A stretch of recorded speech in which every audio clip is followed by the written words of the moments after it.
El siguiente mensaje es una producción de la Iglesia Gracia Soberana de Ciudad Juárez.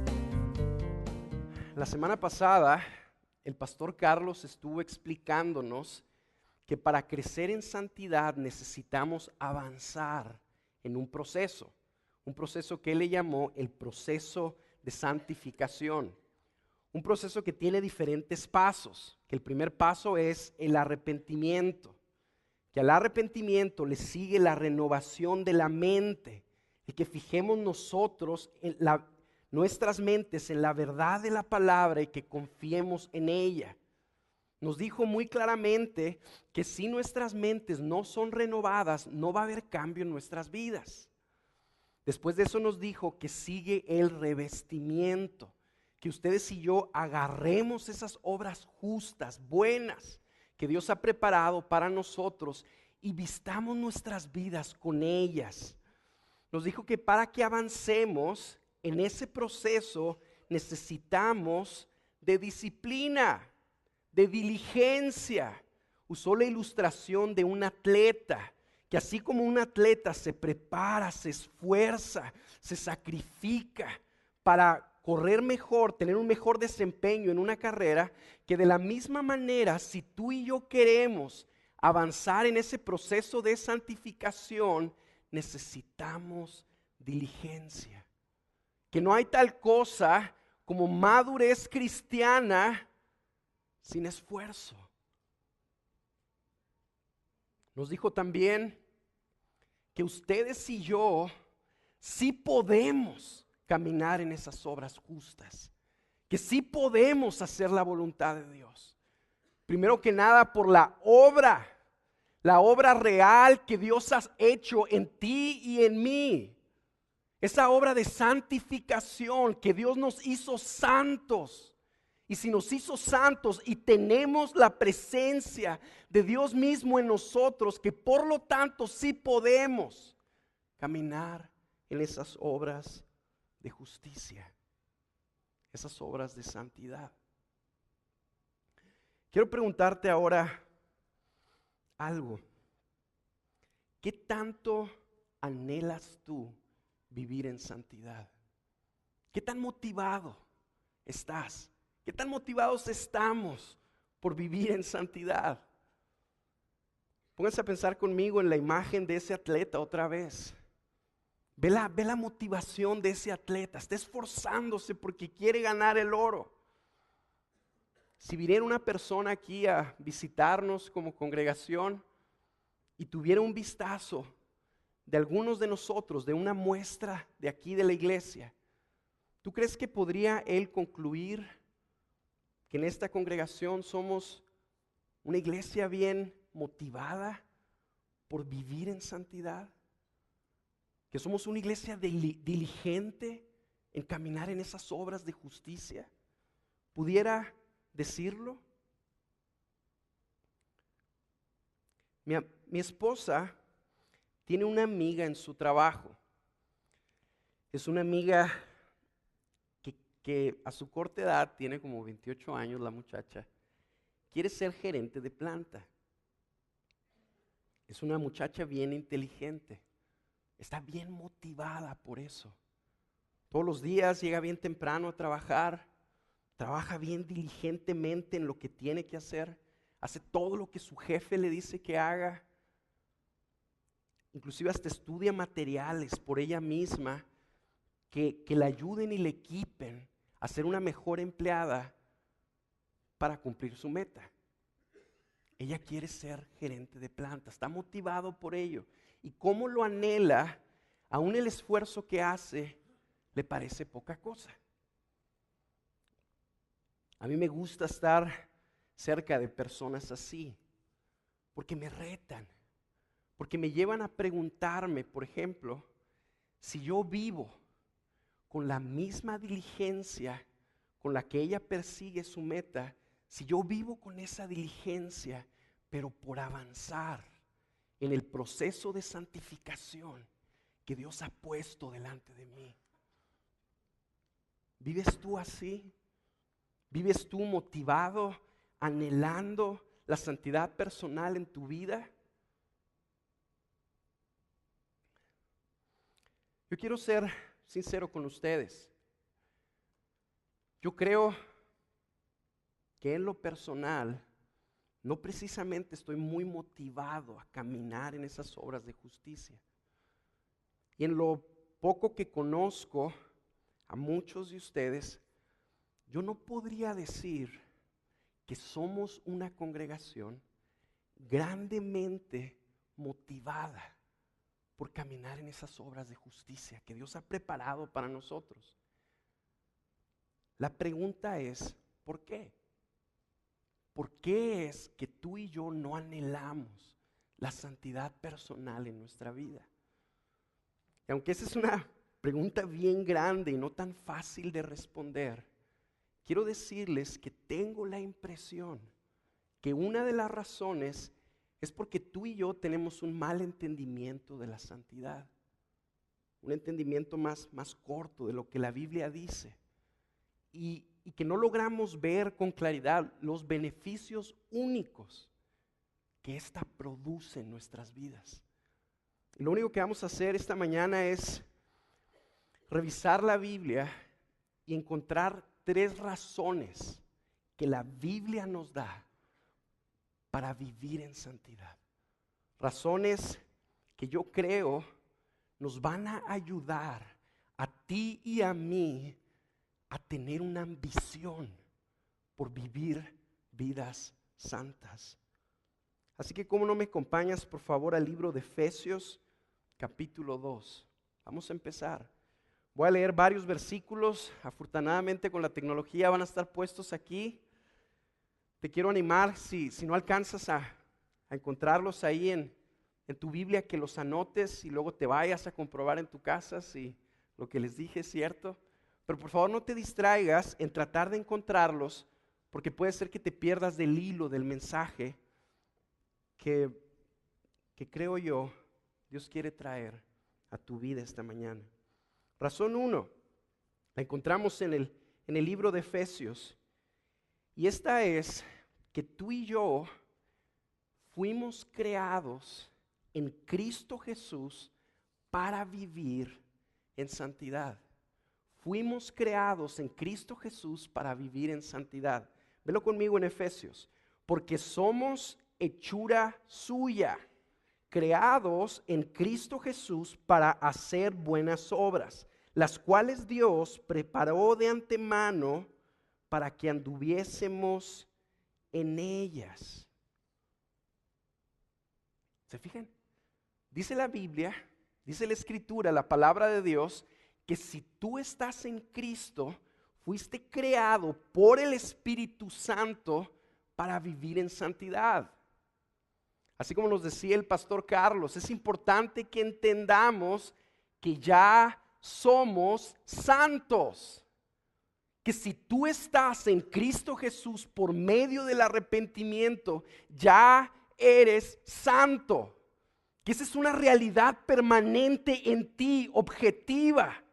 Independientemente de cómo tú te sientas, eso es real. Tú eres santo. ¿Te ves de esa manera? ¿Te identificas con eso? ¿Cómo te percibes a ti mismo? ¿Como santo o como un pecador? Por todos aquellos pecados que Jesús ya lavó con su sangre. Entonces empiezo recordándoles esto: ya eres santo. Y aquí este versículo nos enseña que esa obra que Dios hizo en nosotros la hizo con un propósito. Y es para que caminemos en esas obras justas, en esas obras santas. Cuando tú y yo caminamos en santidad, estamos caminando en aquello para lo que tú y yo fuimos creados. Hay un atleta, es un nadador muy famoso que se llama Michael Phelps.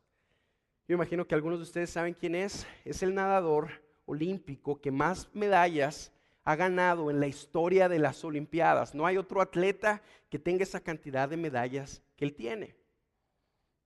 Hace unos años un grupo de científicos estuvo estudiando el cuerpo de Michael Phelps. Entonces se empezaron a dar cuenta que sus brazos, por ejemplo, tenían características particulares, eran más largos que los de otras personas, que sus manos, cuando él cerraba así los dedos, parecían como aletas, al igual que las palmas de sus pies. Y los científicos concluyeron, aunque parezca curioso, que Michael Phelps había sido diseñado para nadar. Por eso le fue tan bien. Ganó un total de 22 medallas olímpicas. Cuando Michael Phelps estaba nadando, estaba haciendo aquello para lo cual fue creado. Yo no creo que no haya ninguna persona que no quiera estarse dedicando a aquello para lo cual fue diseñado. Quiero recordarte algo. Tú, que estás en Cristo Jesús, fuiste creado por Cristo para caminar en santidad, para caminar en esas obras de justicia que Él ha puesto delante de ti. Cuando tú y yo corremos en ellas, estamos haciendo aquello para lo cual fuimos diseñados. El año pasado fui a un rancho en la sierra de Chihuahua que se llama La Manga. Fui con un grupo de solteros y en ese rancho vimos un puma precioso. El puma estaba encerrado en una jaula y ahí estaba este animal majestuoso. Tú podías ver sus ojos llenos de vida, podías ver sus músculos fuertes. La imagen era triste porque aunque veías ese animal tan majestuoso, lo veías con una cadena y dentro de una jaula. Imagínate que tú y yo tuviéramos la oportunidad de ir a entrevistar a ese puma. Le dijéramos, a ver, puma, dinos cómo te sientes de estar aquí. ¿Estás contento de estar aquí? Ya no tienes que preocuparte por la comida. Todos los días vienen y te ponen comida a tus pies. Hay gente que todos los días pasa y te admira. ¿Cómo te sientes?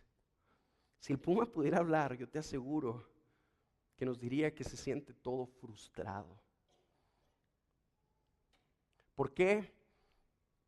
Porque aún comiendo todos los días, está encerrado y no está haciendo aquello para lo que fue hecho. Si tú y yo le preguntáramos al puma, ¿qué te gustaría hacer, puma? Yo te aseguro que nos diría, ¿sabes qué? Tengo ganas de correr, tengo ganas de subirme a la montaña, tengo ganas de ver un venado vivo y quebrarle el cuello, tengo ganas de arrancarle una pierna, tengo ganas de cansarme, de sudar, de ir a aventarme al lago, tengo ganas de eso. La santidad, hermanos, no es restricción. Cuando Dios a ti y a mí nos pide que vivamos vidas santas, no es porque nos quiera restringir, no es porque quiera que vivamos sacrificándonos por el sacrificio en sí. Quiere que nos disciplinemos y que caminemos en esas obras preciosas que Él tiene para nosotros, en esas obras para las cuales Él nos creó. Quiero recordarte esto: lo que restringe tu vida, lo que esclaviza tu vida es el pecado, no la santidad. Cuando tú caminas en santidad, cuando tú corres en santidad, estás caminando en aquello para lo que fuiste hecho en Cristo Jesús. Y simple y sencillamente esa vitalidad y ese vigor está presente en tu vida.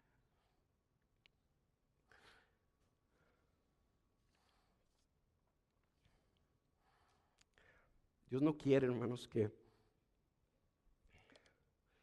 ustedes y yo vivamos así vidas limitadas, ¿verdad? Y que encontremos contentamiento ahí. Sé feliz ahí. No puedes hacer esto, no puedes hacer esto, no puedes hacer lo otro, y quiero que estés contento. Al cabo, cuando estés en la eternidad, yo te voy a premiar. No, no es eso. El Señor dice, quiero que camines en todo esto. Quiero que te canses de todo esto. Tú fuiste creado para esto. Yo quiero que tu vida se caracterice por sabiduría, por amor, por humildad, por justicia. Aunque seas joven, que eso te identifique, que disfrutes el beneficio de ello. Caminar en santidad, hermanos, es caminar en aquello para lo que tú y yo fuimos creados. Acompáñenme por favor a otro versículo que se encuentra en el libro de Mateo, capítulo 5, versículo 13. Se los voy a leer, dice: vosotros sois la luz del mundo. Una ciudad situada sobre un monte no se puede ocultar, ni se enciende una lámpara y se pone debajo de un almud, sino sobre el candelero, y alumbra a todos los que están en la casa. Así brille vuestra luz delante de los hombres, para que vean vuestras buenas acciones y glorifiquen a vuestro Padre que está en los cielos. Razón 2. Cuando tú y yo caminamos en santidad, glorificamos y complacemos a Dios. Y antes de entrarle al versículo, quiero que veas bien rápido cómo aún en este versículo de los evangelios se nos explica la santidad primeramente en términos de algo que eres. ¿Se fijaron? Jesús nos dice: ustedes son la luz del mundo. Ya eres la luz del mundo. Y porque eres la luz del mundo, quiero que tu luz brille delante de los hombres. ¿Se fijaron? Qué curioso, ¿verdad? Es como si el Señor nos dijera algo parecido a lo de nuestro eslogan de la serie. Quiero que camines en eso para lo que fuiste creado, aprendiendo a vivir conforme a lo que somos. Bueno, razón número 2. Quiero que lo vean aquí al último del versículo 16.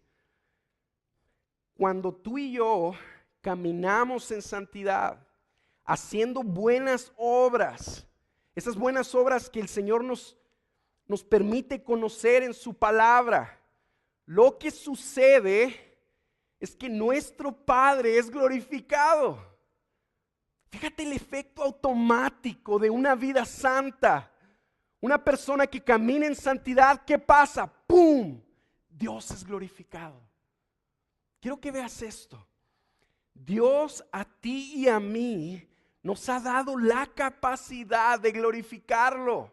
Se los voy a decir otra vez. Dios a ti, no importa los años que tengas, seas grande, seas chico, te dio la capacidad de glorificarlo.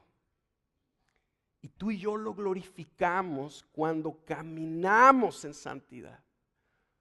Esto es bien importante entenderlo.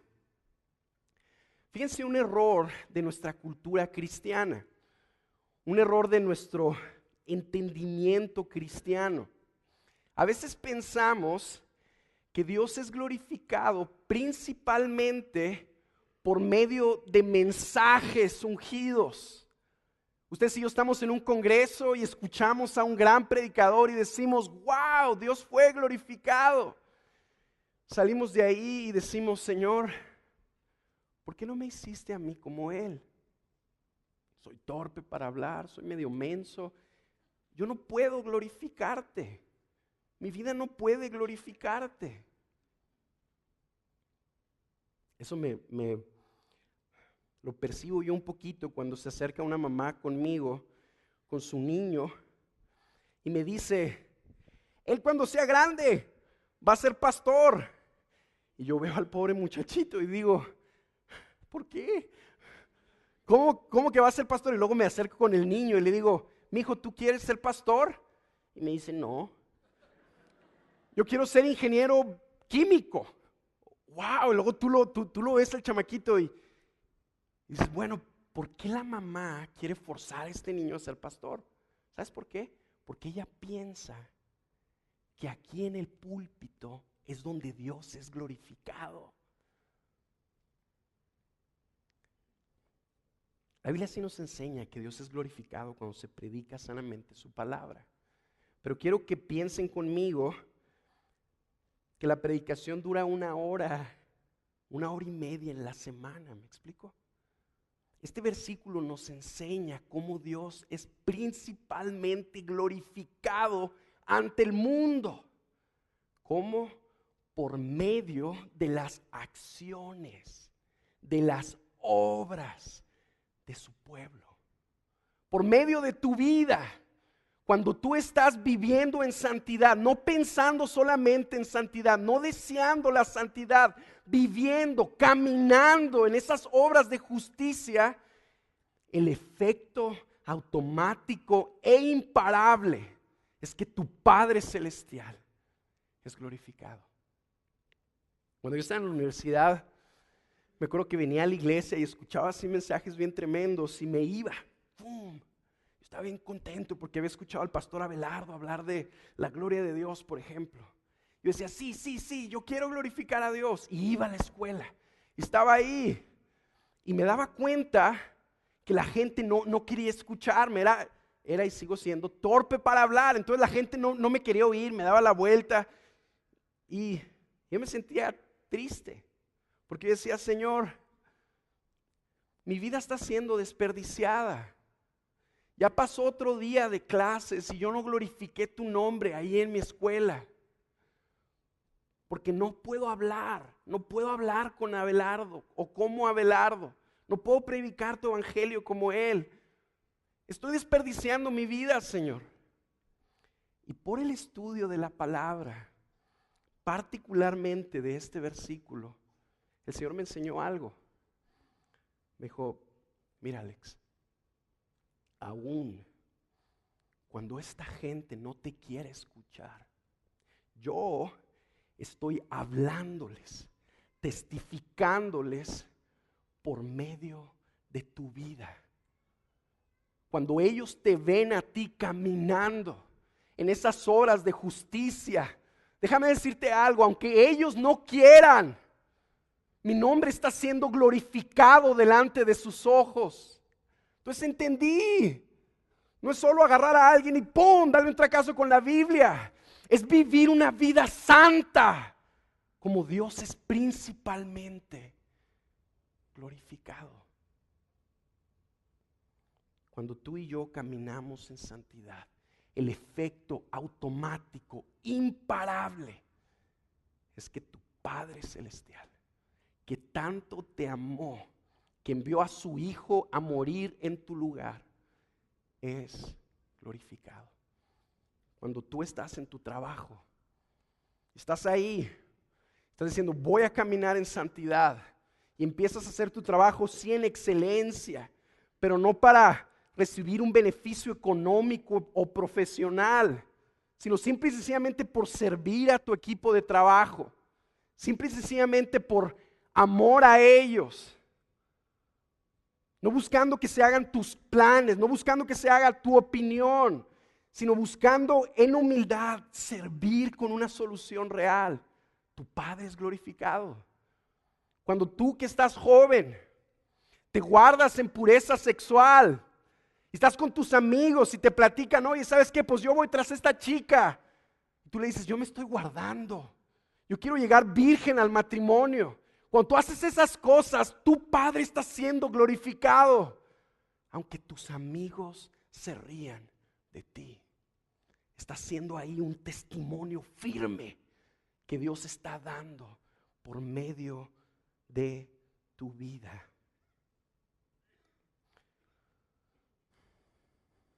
Dios es glorificado, hermanos, cuando tú y yo caminamos en obediencia. Cuando Dios es glorificado por medio de nuestras vidas, Él es complacido también. A ti y a mí no solo se nos dio el privilegio, la capacidad de glorificar a Dios, sino de complacerlo también. De traer deleite a su alma por medio de nuestras obras de justicia, lo bendecimos, lo deleitamos. Y cuando eso sucede, hermanos, nuestra relación con Dios empieza a crecer con una armonía diferente, porque Dios está siendo complacido. Y eso me lleva a la razón número 3. ¿Cómo no me acompañas, por favor, al libro de Mateo, capítulo 5, versículo 8? Razón número 3, vivir en santidad cultiva nuestra comunión, nuestra relación con Dios. Velo conmigo, por favor, en Mateo 5:8.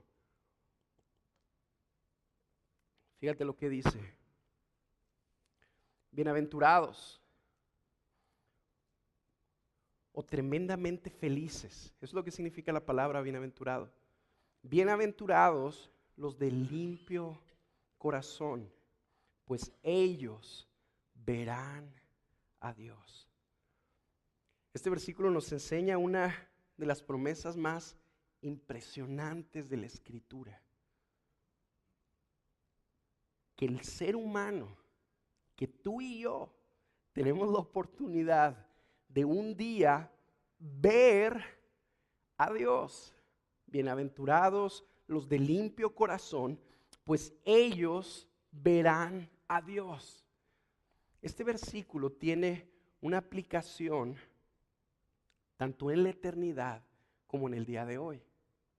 En la eternidad, por ejemplo, cuando tú y yo y todos aquellos que han creído en Cristo Jesús, se han arrepentido de sus pecados y le han entregado su vida, que seamos aceptados por gracia en el reino de los cielos, que Dios nos deje entrar en su reino, que no tome en cuenta nuestros pecados y nos dé la bienvenida. Y ahí en el cielo veamos a Dios con nuestros propios ojos y nos hable cara a cara. Esa definitivamente es una aplicación de esa promesa. Pero, aunque esa definitivamente es una aplicación gloriosa, lo suficiente como para que a ti y a mí se nos reviente la mente. Voy a ver a Dios, yo. También tiene una implicación para el día de hoy. Y es esta, que si tú has limpiado tu corazón con la sangre de Cristo, el día de hoy, domingo, puedes ver a Dios. Se los voy a repetir. Si tú has limpiado tu corazón con la sangre de Cristo, el día de hoy, domingo, puedes ver a Dios. Definitivamente no en la misma magnitud que lo vamos a ver en el reino de los cielos, ¿verdad? Pero sí quiero asegurarte esto y ojalá me creas. De una manera mucho más asombrosa de lo que tú te imaginas. De una manera mucho más real de lo que te estás imaginando.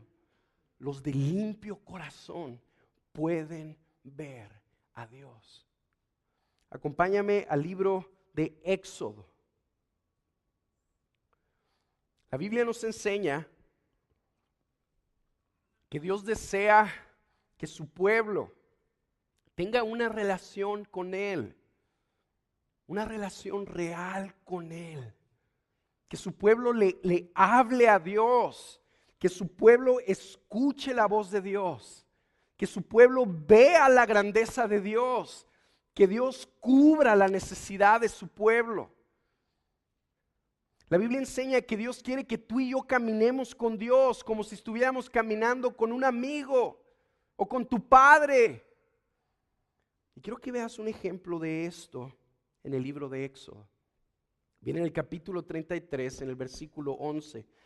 Te lo voy a leer bien rápido. Dice: y acostumbraba hablar el Señor con Moisés cara a cara, como habla un hombre con su amigo.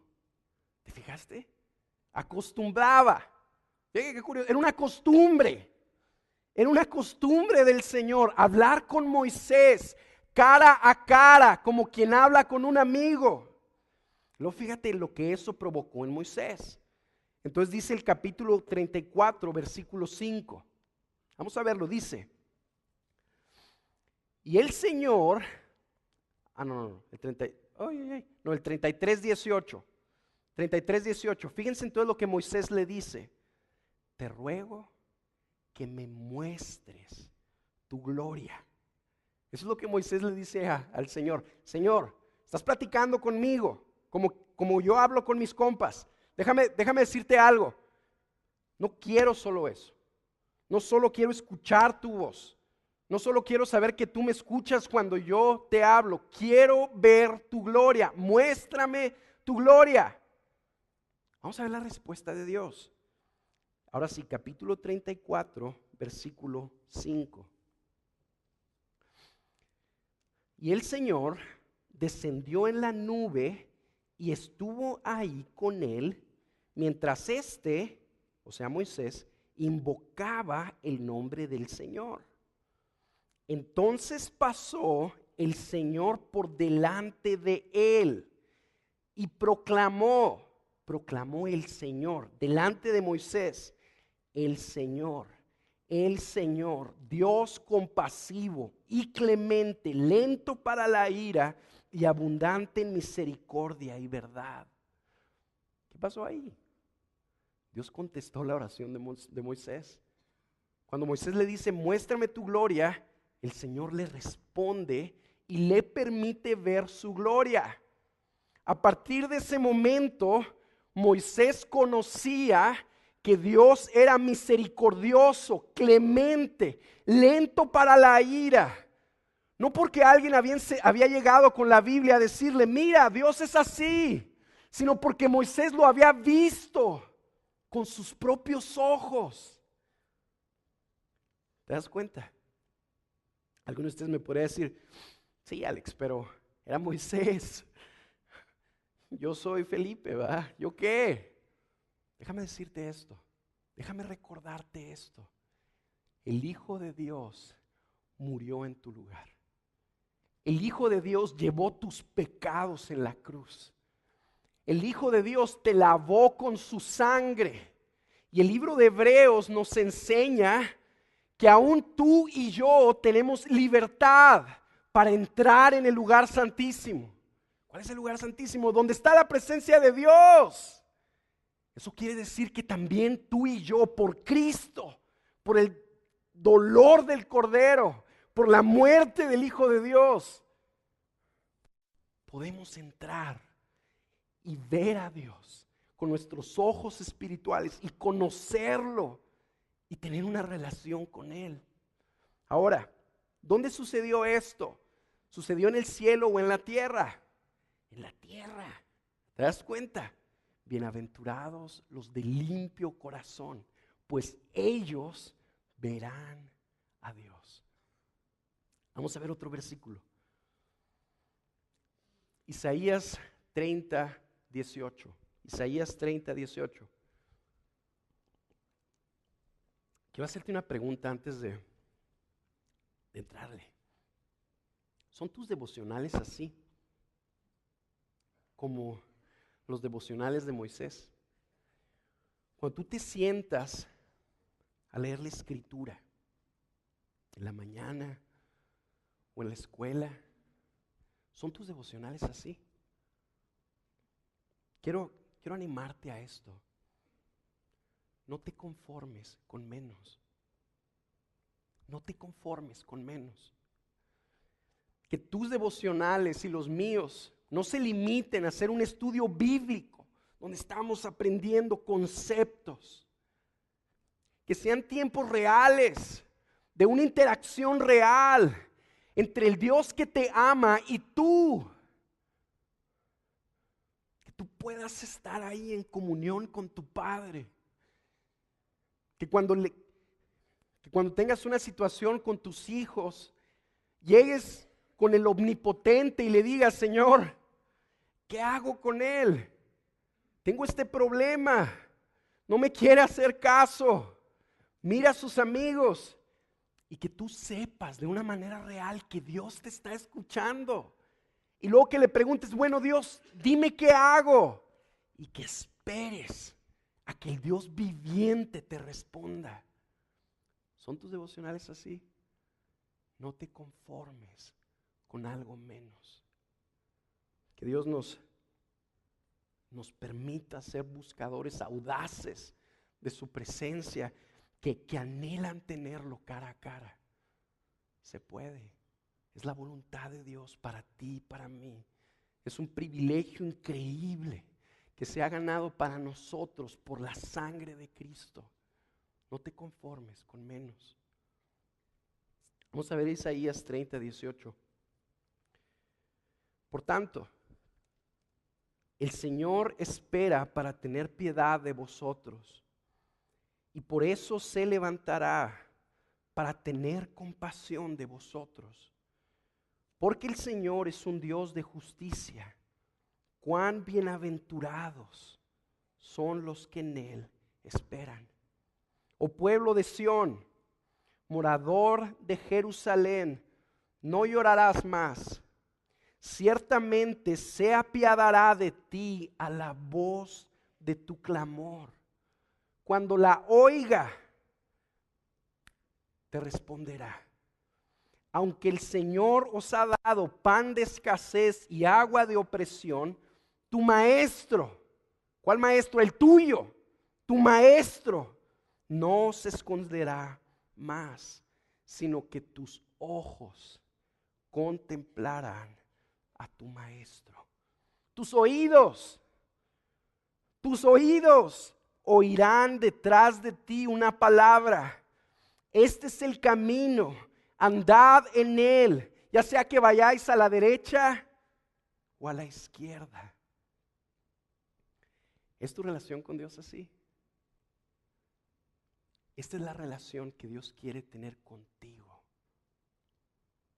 Que tú y yo nos relacionemos con Él y que caminemos nuestra vida con Él como quien anda con un amigo. Que tú sepas que le hablas a Dios en cualquier circunstancia en la que te encuentres, aún en tu trabajo. Señor, me acaban de pedir esto y si no lo hago bien me van a correr. Que tú ores ahí y que tú sepas que el Dios omnipotente te va a responder. Que tú confíes en que este Dios literalmente va a guiar tu vida, tus pasos. Que Él te va a decir, vete por ahí, agarra a la derecha, agarra a la izquierda. ¿Cómo le hago con mis hijos, Señor? Esto, toma este camino. ¿Es tu relación con Dios así? Dios anhela que sea así. Dios quiere que tú y yo caminemos en nuestra relación con Dios de una manera tan real, como si lo estuviéramos viendo.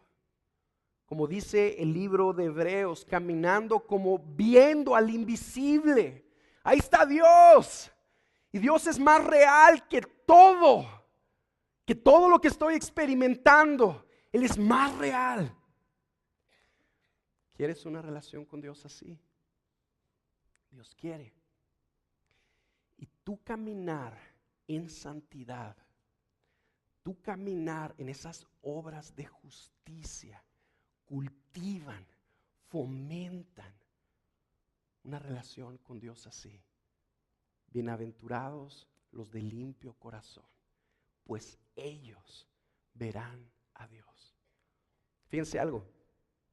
A veces personas como tú y como yo, que entendemos bien las doctrinas de la gracia, tenemos dificultad para entender esto. Somos bíblicos ustedes y yo, y decimos, ya he sido limpiado con la sangre de Cristo, ya he sido justificado, ya soy su hijo, nada va a cambiar. Cristo me ama, el Padre me ama, nunca me va a abandonar, eso es cierto. Pero quién sabe cómo, por nuestro pecado y el engaño de nuestro corazón, llegamos a la conclusión que por lo tanto no importa cómo vivimos.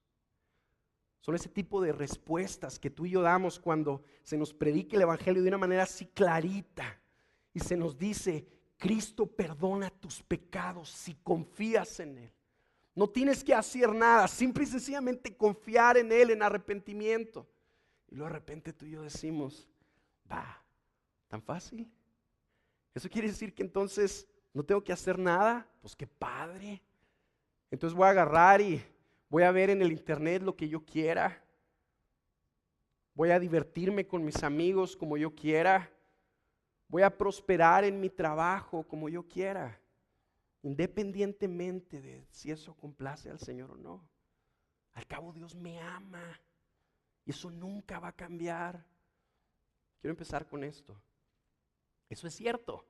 Dios nunca va a cambiar el amor que te tiene. El amor que Dios te tiene nunca va a menguar, eso es cierto.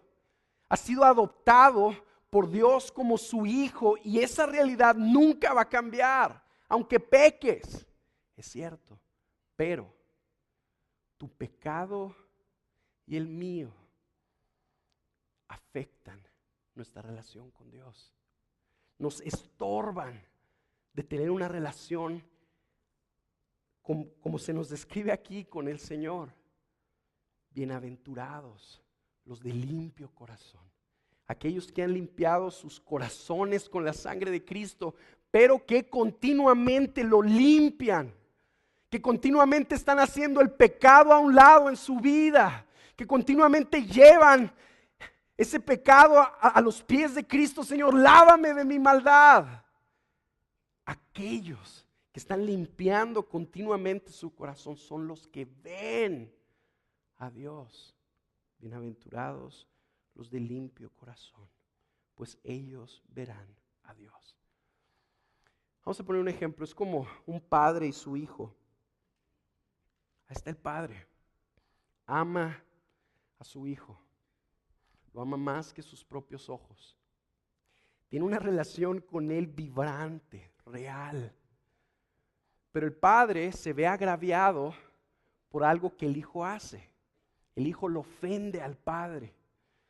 El padre es agraviado por esa postura necia de su hijo y su relación con él se ve afectada. Aunque el padre lo sigue amando igual, aunque ese hijo no deja de ser su hijo, aunque ese hijo sigue contando con la ayuda del padre cuando lo necesite, la relación de ellos dos se ve afectada y no va a poder ser restaurada.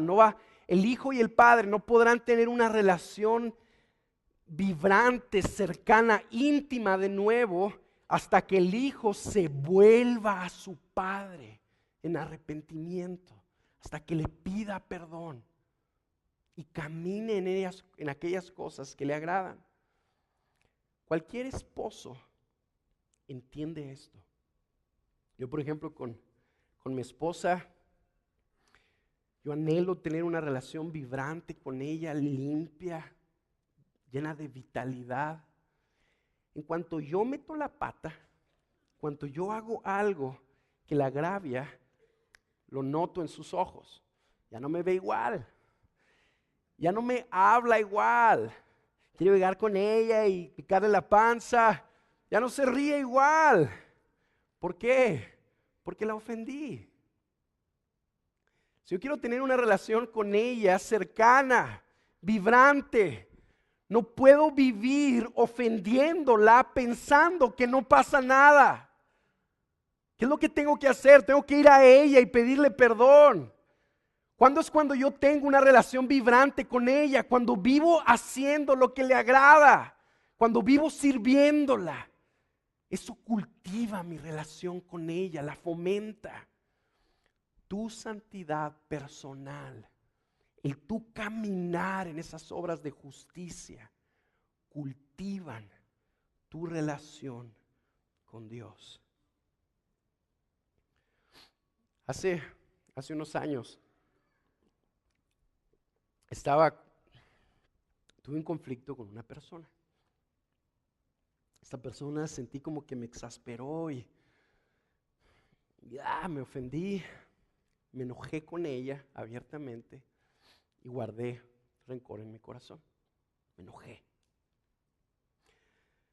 decidí, ¿sabes qué? No le voy a hablar a esta persona por varios días, por varias semanas, a lo mejor no me interesa tener nada que ver con ella. Y yo decía, bueno, si ella quiere que nuestro conflicto se resuelva, ella tiene que hablarme. ¿Por qué? Porque ella fue la que me ofendió, ella tuvo la culpa. Esta persona no me habló, no me hablaba. Y yo seguía con esa amargura y ese coraje. Me levantaba a leer mi Biblia. Señor, quiero tener una relación contigo, háblame.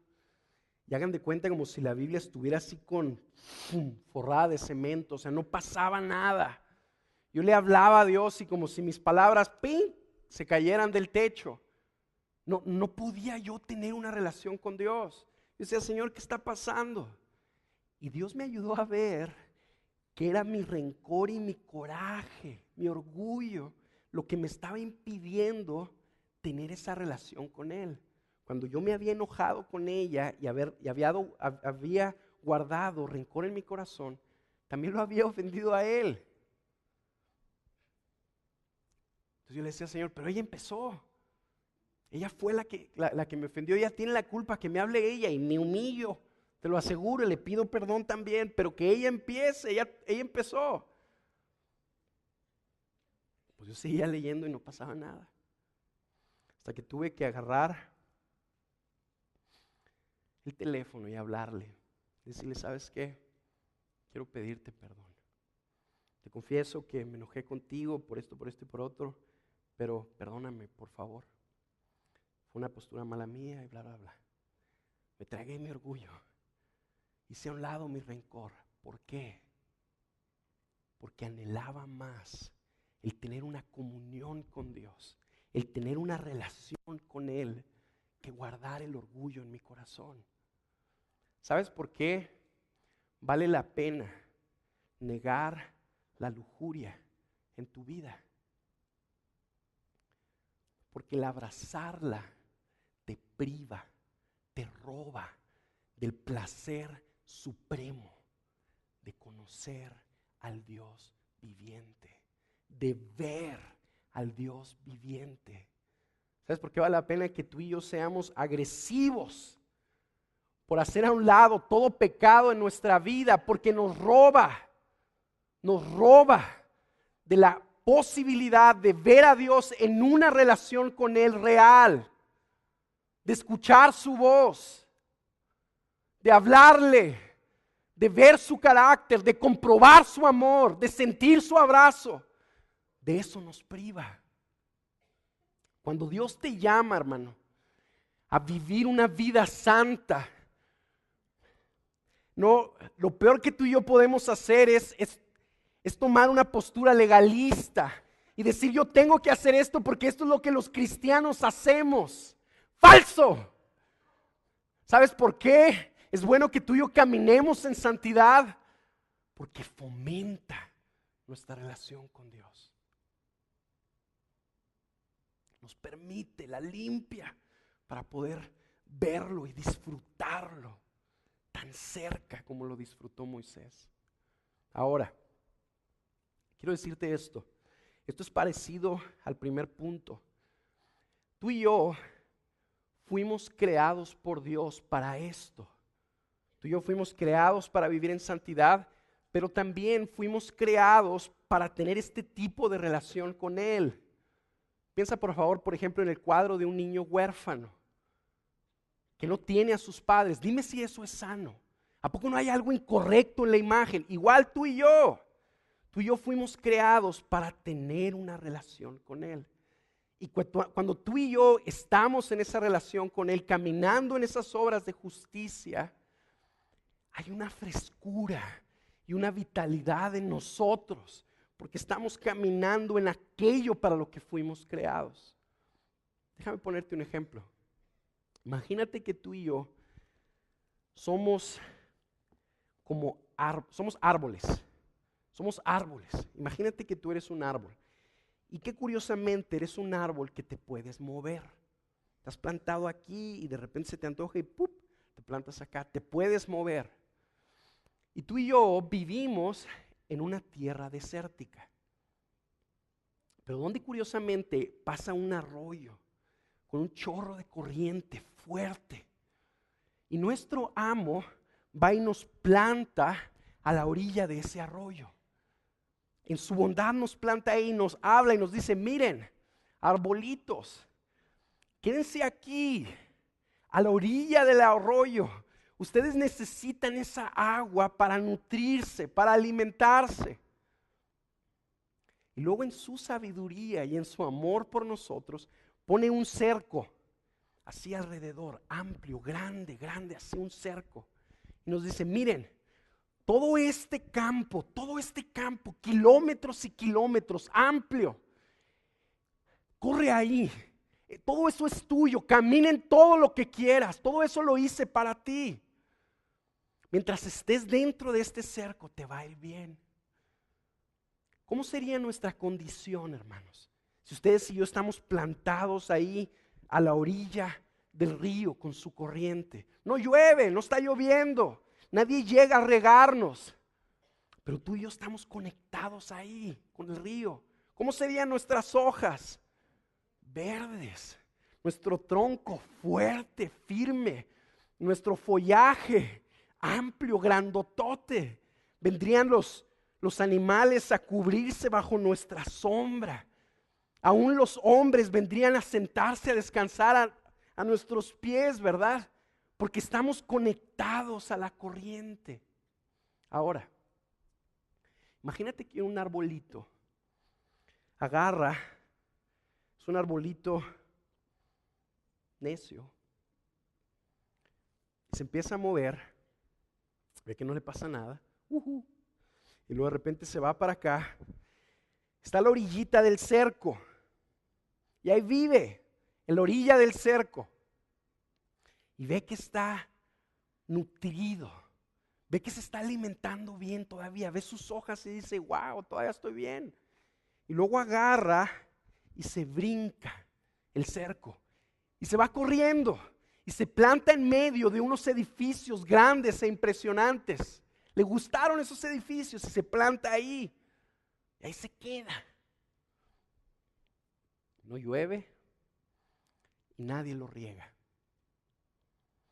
¿Qué empieza a pasar con ese árbol? Se empieza a secar, ¿verdad? Sus hojas empiezan a perder el vigor.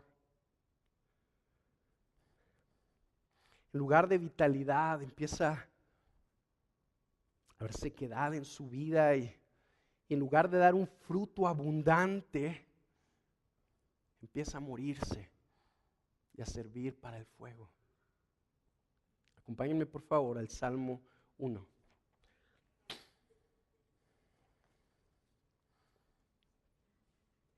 Salmo 1. Fíjense lo que dice el Salmo 1.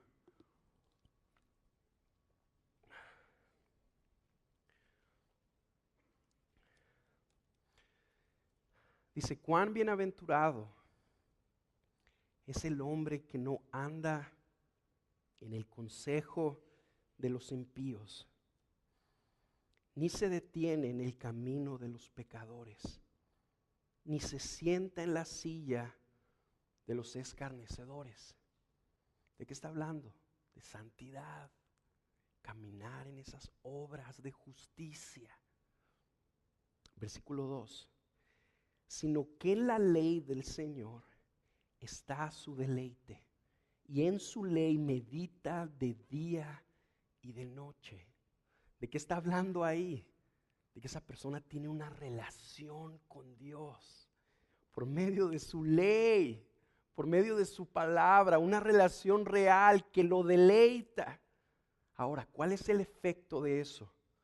Será como un árbol firmemente plantado junto a las corrientes de agua, que da su fruto a su tiempo y su hoja no se marchita.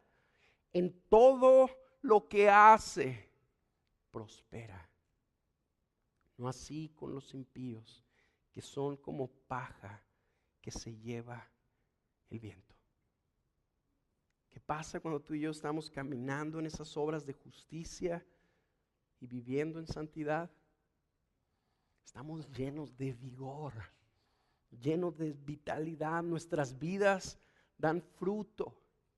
Nos va bien. Nos va bien. El pecado, hermanos, no solo afecta nuestra relación con Dios, sino también destruye tu vida.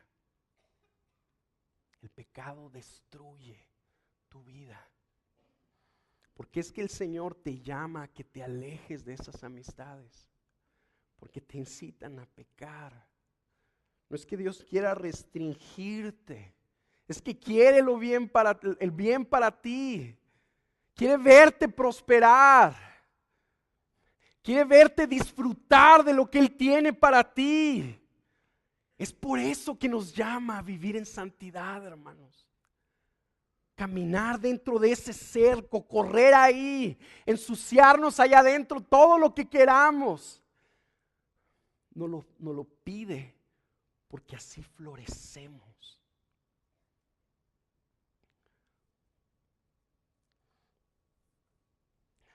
¿Por qué? Es que es bueno que tú y yo ambicionemos el vivir en santidad. ¿Por qué? Porque es bueno que tú y yo anhelemos el vivir en santidad.